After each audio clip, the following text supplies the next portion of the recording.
शांति। आप सभी को अच्छा लग रहा है सुनने में?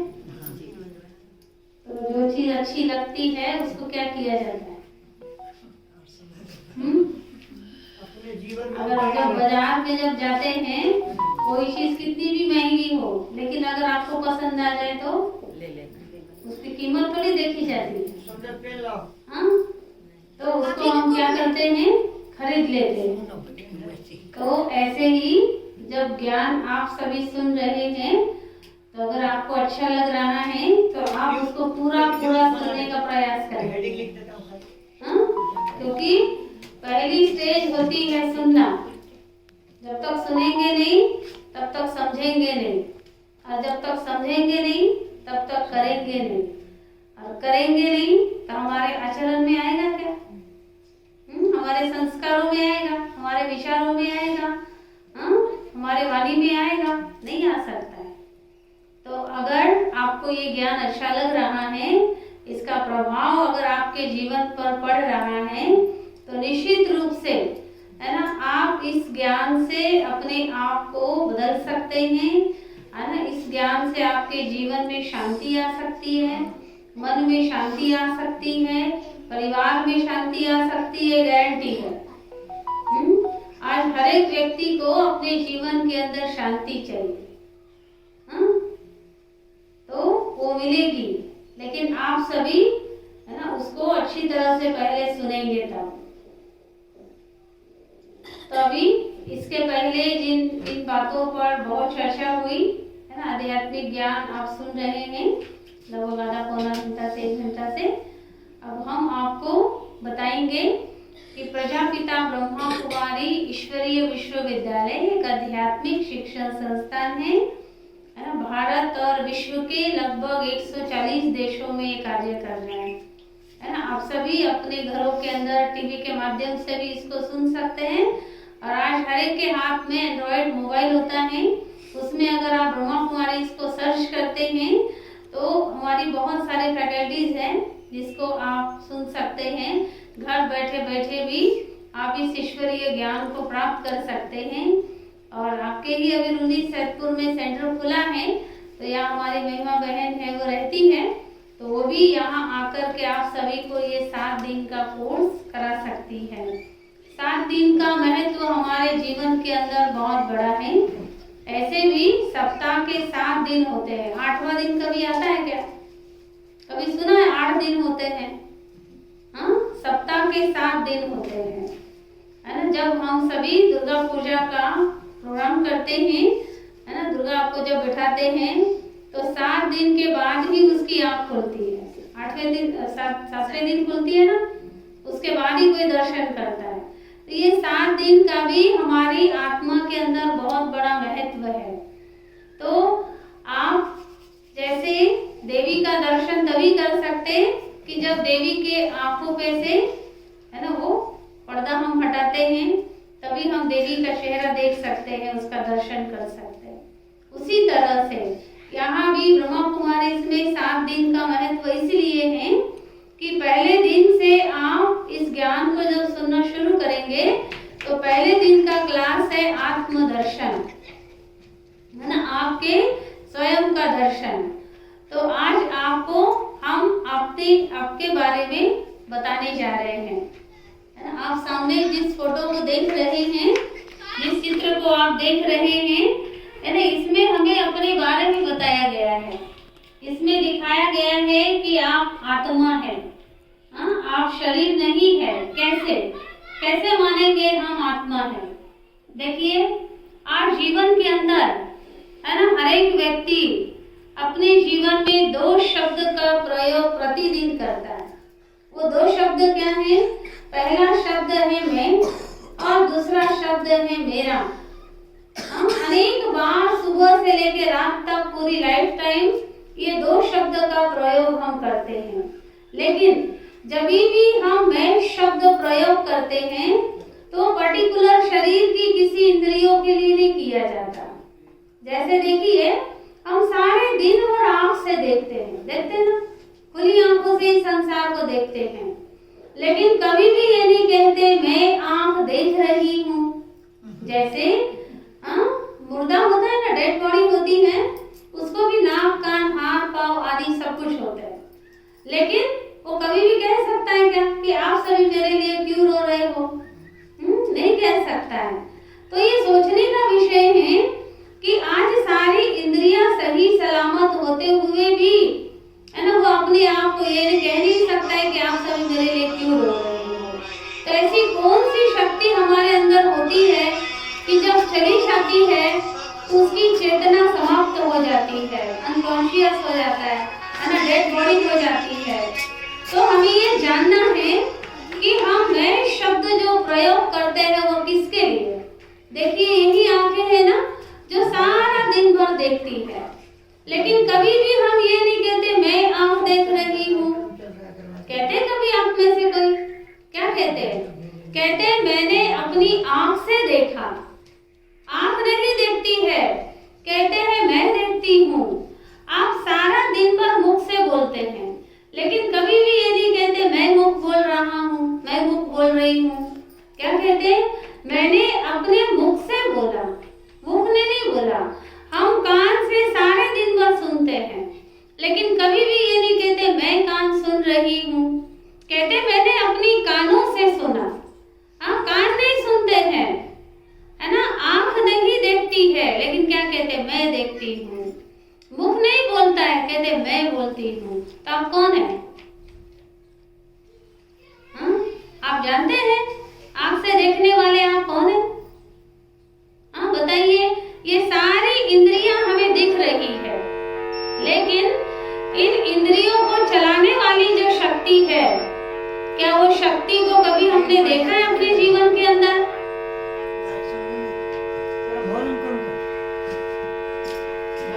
का प्रयोग करते हैं। अब हम आप सभी से पूछना चाहेंगे, है ना, कि शरीर के लिए हम मेरा शब्द प्रयोग करते हैं, ये सब कुछ मेरा है, लेकिन मैं शब्द जो हम उच्चारण करते हैं वो किसको संबोधित करता है?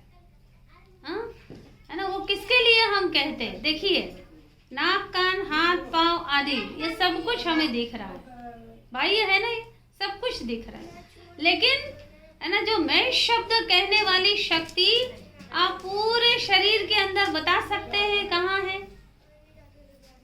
बता सकते हैं? हाँ बताइए, वो मैं कहने वाली शक्ति कहाँ है हमारे शरीर के अंदर? है ना, देखा है कभी? देखा है उसको? हाँ, आज सबसे बड़ी विडंबना हमारे जीवन के अंदर यही है कि हमारा संपूर्ण जीवन समाप्त हो जाता है, लेकिन उस मैं कहने वाली शक्ति को हम पहचान नहीं पाते। जैसे देखिए, जब रास्ते पर गाड़ी चलती है तो गाड़ी कितनी भी महंगी हो उसको कौन चलाता है? डीजल चलाता है कि पेट्रोल चलाता है? कौन चलाता है? है ना, डीजल पेट्रोल तो गाड़ी को चलाने के लिए डाला जाता है, लेकिन गाड़ी को चलाता कौन है? कौन चलाता है? हाँ, ड्राइवर चलाता है ना। कितनी भी महंगी गाड़ी हो, कभी देखा है आपने बिना ड्राइवर की चलती हो? देखा है कभी? हाँ नहीं। अच्छा जी, हाँ अच्छा, ऐसा कोई आपने सिक्का देखा है कि जिस सिक्के का एक ही पहलू हो? देखा है कभी?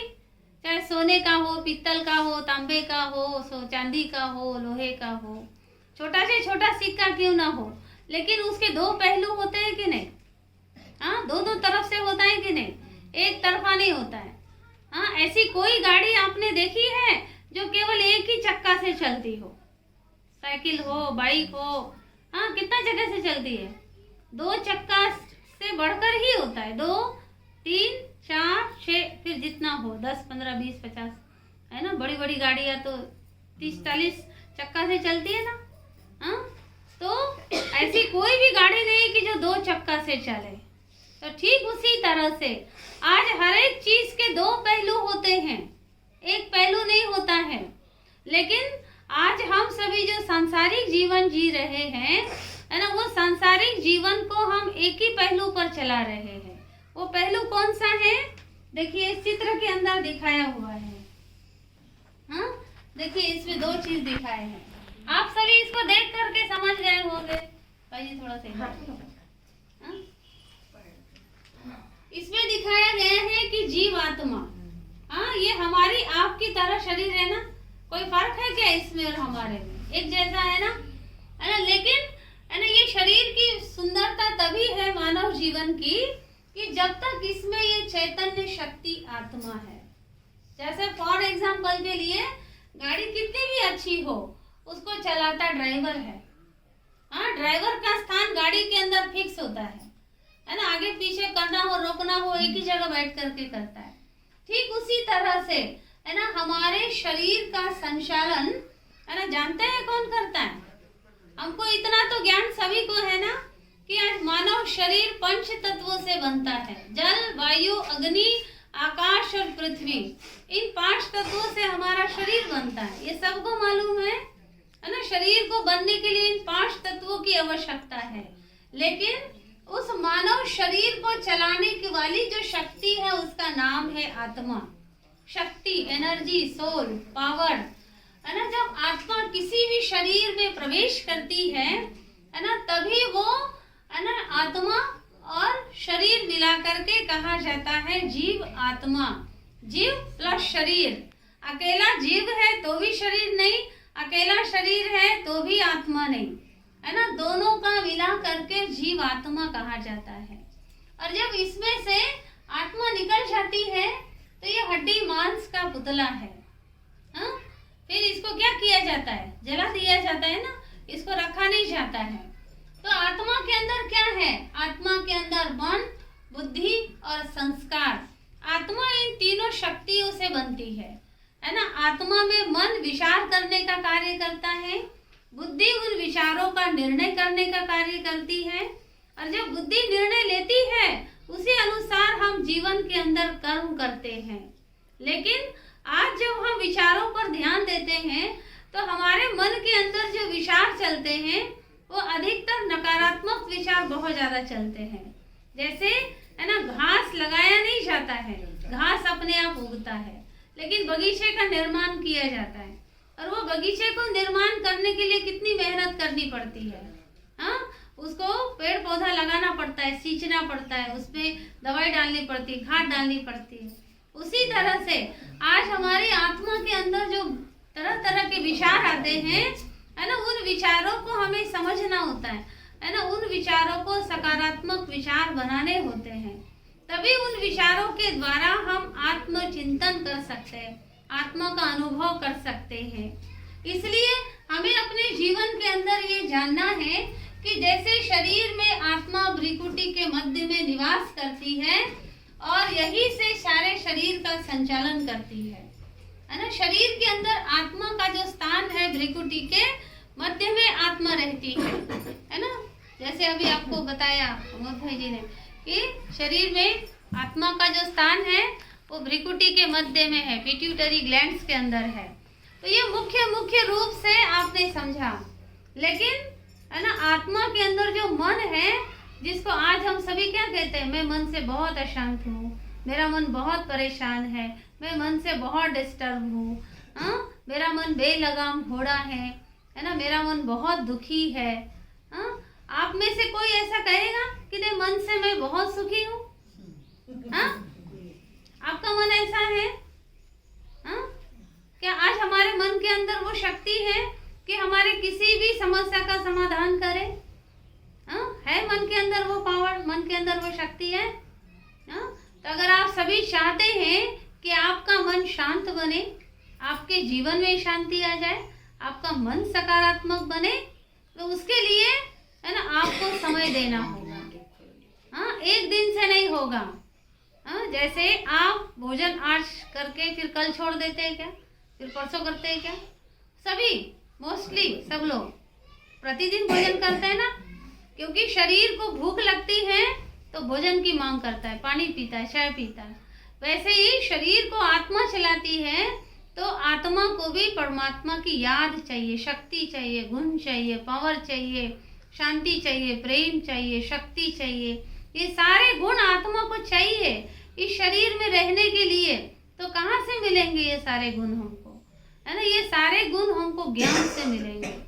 इसीलिए आज हम आपको केवल शॉर्टकट ही बता रहे हैं, और इसका विधिवत जो क्लास है सभी इसको सुनने के लिए समय देंगे तो ये हमारी महिमा बहन है, वो आकर के आप सभी को 7 दिन का कोर्स कराएगी।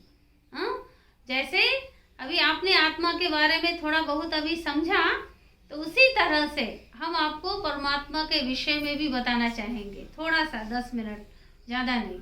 देखिए, है ना, आज जहाँ तक आत्मा के अंदर एक समय ऐसा था कि आत्मा के विषय को साइंस ने भी नहीं माना था, है ना, साइंस भी नहीं मानती थी कि आत्मा है।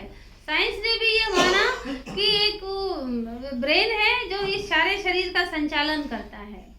तो बहुत समय पहले, है ना, अमेरिका ने एक बार संशोधन किया कि आखिर इस शरीर को अगर ब्रेन चलाता है तो हम कभी भी ये नहीं कहते ब्रेन निकल के चला गया। ब्रेन तो उसी शरीर के अंदर रहता है। क्या कहते हैं? प्राण निकल के चला गया, आत्मा निकल के चली गई। हाँ, तो आत्मा को प्राण कहा जाता है। तो अमेरिका में संशोधन किया, जैसे एक व्यक्ति की मृत्यु होने वाली थी तो उसको एक शीशे के बॉक्स में पैक किया और उसको ऑक्सीजन लगा दिया। फिर उसकी जब मृत्यु हो गई तो कैमरे के अंदर एक लाइट आई और तब साइंटिस्ट लोगों ने कहा कि आत्मा एक अदृश्य शक्ति, उसको देखा नहीं जा सकता है, उसको अनुभव किया जा सकता है। तो आत्मा पर भी रिसर्च करने के बाद ये पता चला है कि हमारे शरीर का संचालन आत्मा करती है। तो हमारे शरीर का संचालन आत्मा करती है ना। तब साइंस ने ये प्रूव किया कि हर शरीर के अंदर आत्मा है जो इसका संचालन करती है। लेकिन आत्मा के अंदर क्या क्या है ये साइंस प्रूफ नहीं कर सकी। आत्मा है ये माना, लेकिन उसके अंदर क्या शक्ति है, क्या गुण है ना, ये आध्यात्मिक ज्ञान से ही हमको समझ में आता है। तो इसके विस्तार को महिमा बहन आप सभी को आकर के सुनाएगी।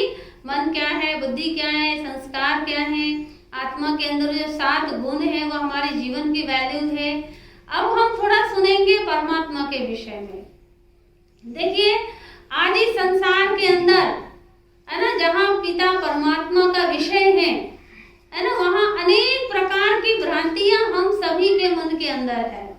अब ये नहीं कि हम आपको जो बोल दे आप उसको तुरंत एक्सेप्ट कर लेंगे, है ना, तुरंत आप मान लेंगे, नहीं, लेकिन हम आपको चिंतन के लिए कुछ विषय देंगे, है ना, कुछ आपको परमात्मा के विषय को समझने के लिए कुछ ऐसी बातें आपको बताएंगे कि आज जिन बातों के आधार पर ये संसार चल रहा है। तो जहाँ पिता परमात्मा का विषय है तो ये संसार के अंदर जितनी बातें उतने भगवान, है ना, जितना मुख उतनी बातें, तो क्या उतने भगवान हो गए? ऐसे कहेंगे ना, है ना, कोई किसको भगवान कहता है, कोई किसको भगवान कहता है, कोई किसको परमात्मा मानते हैं।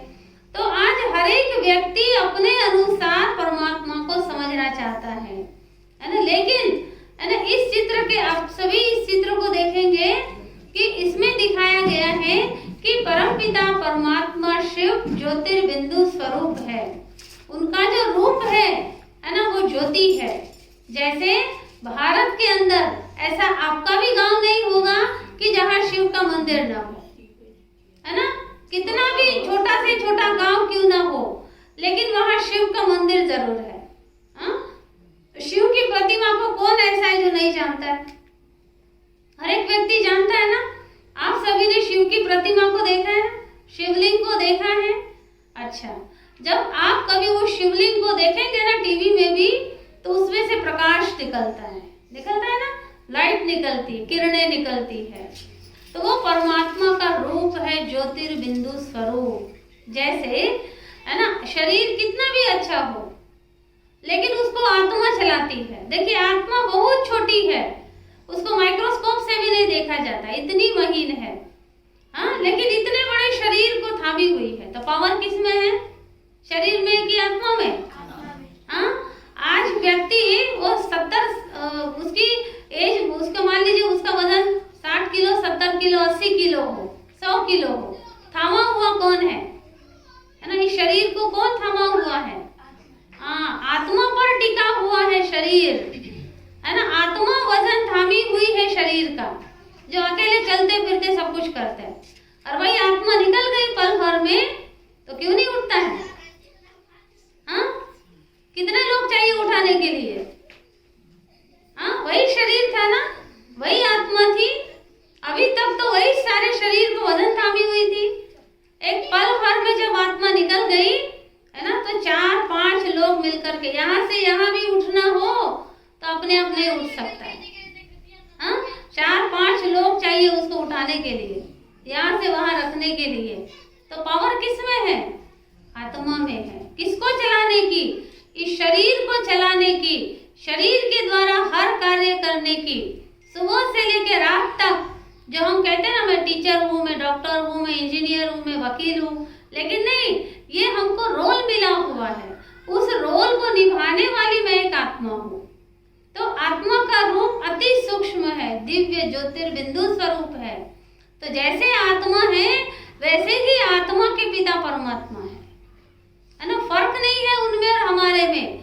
जैसे आत्मा ज्योति है वैसे परमात्मा भी ज्योति है। जैसे हम लोग जितने यहाँ बैठे हुए हैं, हम सब के शरीर के पिता अलग अलग है ना। कि सबके शरीर के पिता एक है, अलग अलग है ना। आपके अलग, इनके अलग, इनके अलग, हमारे अलग, इनके अलग, सबके अलग अलग है। लेकिन है ना, जब भगवान की बात आती है तो हम सभी क्या कहते हैं? सबका मालिक एक है, भगवान एक है, परम पिता परमात्मा एक है, ईश्वर एक है। हाँ, जब आपस में कोई बात हो जाती है तो हमेशा क्या कहते हैं? देख, तेरे को ऊपर वाला देख रहा है। ये नहीं कहते मंदिर वाला देख रहा है, मस्जिद वाला देख रहा है, गुरुद्वारे वाला देख रहा है। क्या कहते हैं? देखो, तुमको ऊपर वाला देख रहा है। तो हम सब उंगली कहाँ करते हैं? ऊपर। हाँ, आपस में अगर कोई झगड़ा हो, अनबन हो, कोई आपको दुख दे, तकलीफ दे, कष्ट दे, तो भी आप कहेंगे ना, आपने ना मुझे कष्ट दिया है, भगवान आपको देख लेगा। हाँ, तो कोई हमको तकलीफ भी देता है, कष्ट भी देता है, तो भी हम किसको सुनाते हैं? किसको माध्यम बनाते हैं? है ना, भगवान को माध्यम बनाते हैं। लेकिन है ना, आज सबसे बड़ा विषय हमारे सामने है कि आखिर वो ईश्वर कौन है, वो सत्य क्या है, भगवान कौन है, कैसे मिलेंगे आप? हाँ, अपने पिता परमात्मा शिव से कैसे मिलेंगे? आखिर आप सभी उसी परम पिता परमात्मा शिव की संतान है। हाँ, हम सब के शरीर के अंदर जो आत्मा है, उस आत्मा के पिता परमात्मा एक है, भगवान एक है। गॉड इज वन, तो ट्रूथ इज वन, ईश्वर सत्य है। तो उस सत्य को जानिए। हाँ, सिर्फ बोलना नहीं है मुख से कि हाँ भगवान एक है, लेकिन वो कौन है, उससे मेरा क्या संबंध है, और उस परमात्मा से मुझे क्या मिलने वाला है ना। तो इन सारी बातों को जानने के लिए, समझने के लिए इस ईश्वरीय विश्वविद्यालय में 7 दिन का कोर्स कराया जाता है। तो आज तक परमात्मा के विषय की बहुत सारी मान्यताएं हैं, है ना, बहुत सारी बातें हैं। जैसे कहते हैं ना, है ना, एक बार 5 सूरदासों को हाथी घर में भेजा गया और सभी से पूछा गया हाथी का स्वरूप कैसा है। तो कहते हैं, एक ने हाथी के पीठ को पकड़ा, कहा हाथी दीवार जैसा है। एक सूरदास ने हाथी के पूंछ को पकड़ा, कहा हाथी रस्सी जैसा है। एक सूरदास ने हाथी के सूंड को पकड़ा, कहा सांप जैसा है। एक सूरदास ने हाथी के पांव को पकड़ा, कहा खंबे जैसा है। एक ने कान को पकड़ा, कहा सूप जैसा है। तो पांचों ने हाथी का स्वरूप 5 तरह से बताया। अगर छठा सूरदास भी आ जाए तो भी वो अपने अनुसार बताएगा, 7वां भी आ जाए तो भी वो अपने अनुसार बताएगा, ऐसे 10 भी आ जाएंगे तो भी 10 तरह का वर्णन करेंगे। लेकिन हाथी का सत्य स्वरूप वही बता सकता है जिसको आंख है, वही बता सकता है। जिसको आंख नहीं है वो क्या बता सकता है? इसी तरह से आज संसार के अंदर, है ना, मनुष्य को सत्य का ज्ञान नहीं है, और वो ज्ञान न होने के कारण हम अंधकार में हैं। जैसे रूम में अगर अंधकार होता है तो लाइट जलाते ही प्रकाश हो जाता है। तो रूम को तो हमने अंधेरे से दूर किया, लेकिन सारी मानव जाति, है ना, सारा मानव समाज आज मानव मन के अंधकार में डूबा हुआ है। वहां कौन सी लाइट जलाएंगे आप सभी? कहाँ से रोशनी करेंगे? उस अंधकार को कैसे मिटाएंगे, है ना, कैसे प्रकाश लाएंगे अपने जीवन के अंदर?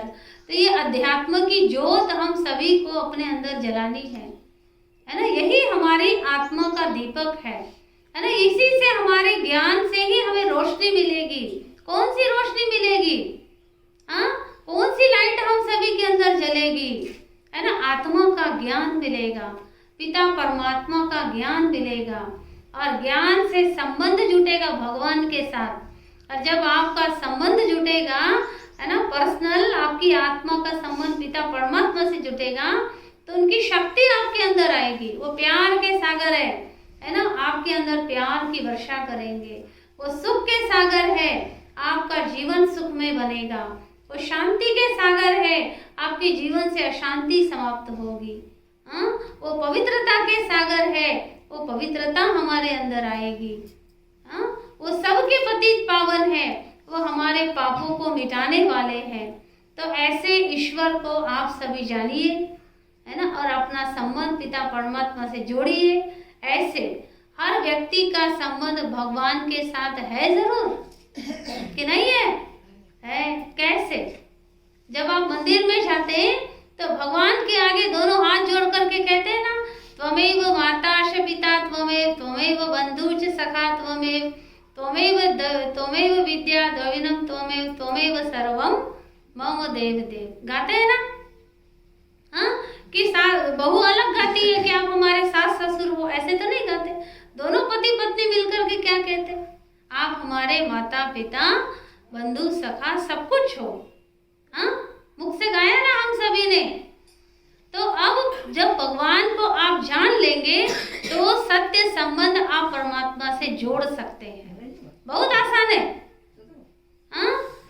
केवल जरूरत है ज्ञान को। आप सिर्फ अपने आत्मा को जान लीजिए, आप अपने आप को जान लीजिए और उस पिता परमात्मा को जान लीजिए। वो सारे सृष्टि के पिता है और हम सभी मनुष्य आत्माओं के पिता हैं, और वही हमें दुख से छुड़ाएंगे। संसार के अंदर कोई गुरु संत महात्मा कोई ऐसा नहीं है कि जो हमें दुखों से मुक्त कर दे, हमें शांति दे दे, है ना, हमारे पापों को खत्म करे। एक सर्वशक्तिवान परमात्मा शिव कोई अलग नहीं है। जिस शिवलिंग को आप सभी पूछते हैं, है ना, वही शिवलिंग परमात्मा शिव का यादगार है और वही हमारे परम पिता परमात्मा शिव है।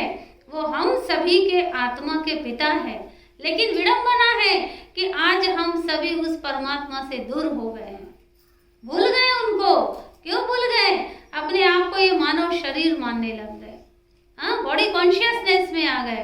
अब परमात्मा हमें आत्मा की अनुभूति कराते, सोल कॉन्शियसनेस बनाते।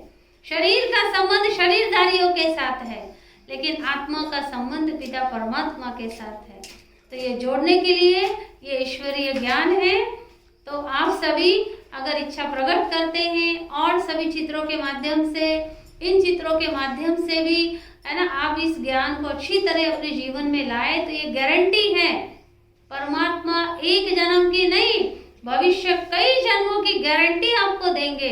आप जीवन में अगर चाहते कि मैं सदा सुखी बनूं, मेरे परिवार में शांति हो, मेरे जीवन में शांति हो, मेरा जीवन सुखमय बने, है ना, मेरे परिवार के कष्ट दूर हो, मेरे शरीर के कष्ट दूर हो, मेरा मन जो भटक रहा है वो शांत हो जाए, है ना, मेरा मन, है ना, सुखी हो जाए। जो विचलित है, जो छोटी छोटी बातों में गुस्सा करता है, टेंशन में आता है, इरिटेट हो जाते हैं, डिस्टर्ब हो जाते हैं, क्रोध करने लगते हैं, झगड़ा कर लेते हैं, किसी से अनबन कर लेते हैं, है ना, डिस्टर्ब रहते हैं। तो ये सारी विकृतियों को अगर आप भस्म करना चाहते, ये सारी विकृतियों को अगर खत्म करना चाहते, तो आप सभी 7 दिन आकर के सुनिए।